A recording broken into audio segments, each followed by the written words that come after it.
Social মিডিয়ায় ছড়িয়ে পড়া বিতর্কিত একটি ছবি নিয়ে পারিবারিক অশান্তির সূচনা। কীটনাশকের রহস্য মৃত্যু দুই সন্তানের জননীর হত্যার অভিযোগ পরিবারের। ঘটনাটি আদৌ খুনের নাকি চরম সিদ্ধান্ত, দ্বন্দ্বে পড়েছে পুলিশ। হত গৃহবধূর স্বামীর পরকীয়া প্রেম সংক্রান্ত একটি ছবি ফেসবুকে ছড়িয়ে পড়ার পর থেকে স্বামী স্ত্রীর মধ্যে অশান্তি সৃষ্টির অভিযোগ। পবিত্র রমজান মাসের শবে কদরের সকালে অর্থাৎ শুক্রবারে অঘটনের ঘটনা প্রকাশ্যে আসে কালাইনের ভৈরবপুরে। কীটনাশকে প্রাণ গেল দুই সন্তানের জননী গৃহবধূর। এরপরে গৃহবধূর বাবা বাড়ি থেকে খুনের অভিযোগ তোলা হলে তদন্ত শুরু করেছে কালাইন পুলিশ। বিশদ তথ্যে জানা যায়, ভৈরবপুর দ্বিতীয় খণ্ডের শাহিন আহমেদের স্ত্রী আবেজা বেগমকে হত্যা করে পরকীয়া প্রেমিকাকে বিয়ের পথ প্রশস্ত করে নিয়েছে বলে অভিযোগ উঠেছে। শাহিন আহমেদ বেশ কিছুদিন ধরে পরকীয়া প্রেমে জড়িয়ে পড়েছেন বলে অভিযোগ রয়েছে। ইদানিং পরকীয়া প্রেমিকার সঙ্গে একটি অন্তরঙ্গ ছবি সামাজিক যোগাযোগ মাধ্যম ফেসবুকে ভাইরাল হলে ছবি পৌঁছে যায় শাহিনের স্ত্রী আবেজা বেগমের কাছেও। আর এ নিয়ে পারিবারিক অশান্তি শুরু করেছিল গত কয়েকদিন আগে। শেষ পর্যন্ত সেই মনোমালিন্যের অন্ত পড়েছে গৃহবধূ আবেজা বেগমের প্রাণের বিনিময়ে।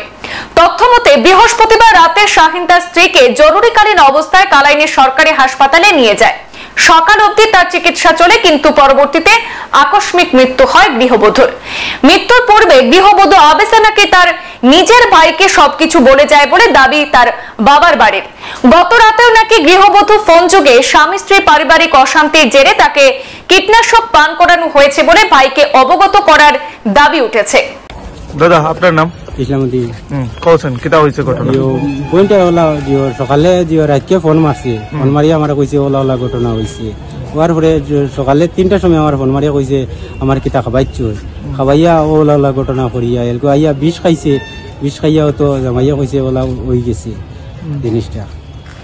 কিতা হইছে পুরা ঘটনা? ঘটনা হইছে কি বইনটা ওই যে বিষ খাইছে, তারা কিতা খাবাইছে, খাবাইয়া সেরি খাইয়া পেট বেদনা ধরছে। আমি কইছি সকালে আইয়া, সকালে আইছি। মূল মুদ্দা কোন? মূল মুদ্দা ঘটনা কিতা কিতা হইছে? ফেসবুকে ফটো একটা আছে। কার ফটো? যে তার ফটো আর অন্য মেয়ের একটা ফটো। মানে তার বলতে হে কে? ও আমার বনি জামাই। আচ্ছা, বনি জামাইর ফটোটা আর অন্য মেয়ের ফটোটা তারা পরকীয়া জিও লিখইয়া তারা আমার বইন্ডে মারপিট করছে ও বিষয় লইয়া। আর ও বিষয় লইয়া মারপিট করার পরে গিয়ালে আমার বইন্ডে খুব বেশি মারছে।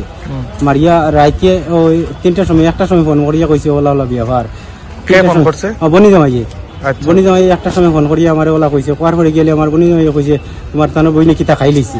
আমি কইছি আচ্ছা সকালে আইয়া, রাতকো 1টার সময় আমি গাড়ি হইতাম না, সকালে আইয়া আমি সকালে আইয়া আমি তো দেখ মুখ কিতা হইছে। এখন হসপিটাল আইয়ার পরে কিতা হইছে?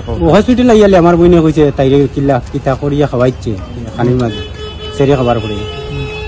তার মানে হসপিটাল আওয়ার পরে মারা গেছে? হসপিটাল আবার পরে মরছে। ডক্টরে কিতা কইছে? ডাক্তারে কইছে কিতা খাইছে। আচ্ছা আচ্ছা আচ্ছা, এই ঘটনা কিতা আগে ওর মারপিট হইছে? আগে খুব বেশি মারপিট হইছে, মারে খুব বেশি গালাগালি করছে। কিতা লইয়া এটা ঘটনা কিতা? ও অন্য মেয়ে একটা লইয়া। তোমার মানে বোনের জামাই লগের কোনো রিলেশন? অন্য মেয়ে একটা লগের রিলেশন আছে। তাই কিতা প্রতিবাদ করছিল? তাই প্রতিবাদ করে তাইরে মারছে। তোমার নাম কিতা? শাহিনা। শাহিনা আহমদ। আচ্ছা, ওই যে ভদ্র মহিলা যে মারা গেছে, তোমার কিতা রিলেশন? তোমার ওয়াইফ। কালকে ঘটনা কিতা হইছিল? কালকে আমি সকালে 8টার দিকে কাঠমাস্তুরে যোগাযোগ করি, গুমরাত কাজও গেছি, বাধা রাখিয়া গেছি, মানে একদম দরবার দিয়ে আজকে 3 মাস হয়ে গেছে, কোনো দরবার দিয়ে নিয়েছে তাই বুঝছেন। চিন্তা থাকতে আইলে খবর পাইলে। তুমি কালকে তারা ফ্যামিলি ফোন করে কিছু কইছো না? না, তারা ফ্যামিলি ফোন করি আমি কিছু কইছি না। তারা যদি কোনো প্রুফ থাকিয়া থাকে সেটা দেখাইবা, ঠিক আছে? বা তারা কইছেন যে তোমার একটা অন্য একটা মেয়ের লগে পরকীয়া বা ফেসবুকে, তো ফেসবুকে এটা আপলোড লইয়া কিতা একটা ব্যাপার হইছে। এটা যদি মানে প্রুফ যদি দেখাইতে পারেন আমি মানিয়ে নিব, আমার আছে। আর আমি তো আমার খাস দিন থাকি নাই। আর বেটির তোর মনে একটা সন্দেহ থাকে, মানে যে কোনো বেটা। ছেলে মেয়ে আছে? আমার ছেলে 2টা আছে। আচ্ছা, ছোট ছোট ছোট ছোট। আমার ওয়াইফের লগে বেদান মায়া। আমার বাসা কই? আমার বাসা ভৈরবপুর পার্ট 2। গৃহবধূর স্বামী শাহিন আবার পাল্টা দাবিতে পরকীয়া প্রেমের সম্পর্ক অস্বীকার করে তার স্ত্রী রহস্যজনকভাবে চরম সিদ্ধান্ত নিয়েছে বলে দাবি করলেও গৃহবধূর বাবার বাড়ি থেকে জোর জবরদস্তি কীটনাশক খাইয়ে তাদের মেয়ে হত্যার অভিযোগ উত্থাপন করেছে। যদিও প্রতিবেদন আমাদের কাছে পৌঁছা পর্যন্ত কোনো এজাহার কিংবা ধরপাকড়ের কোনো খবর নেই, তবে এই ঘটনাটি ঘিরে পুরো এলাকা জুড়ে ব্যাপক চাঞ্চল্য ছড়িয়ে পড়েছে। সংবাদ এই পর্যন্তই, ফিরছি পরবর্তী অন্যান্য আপডেট নিয়ে, সাথে থাকুন। ধন্যবাদ।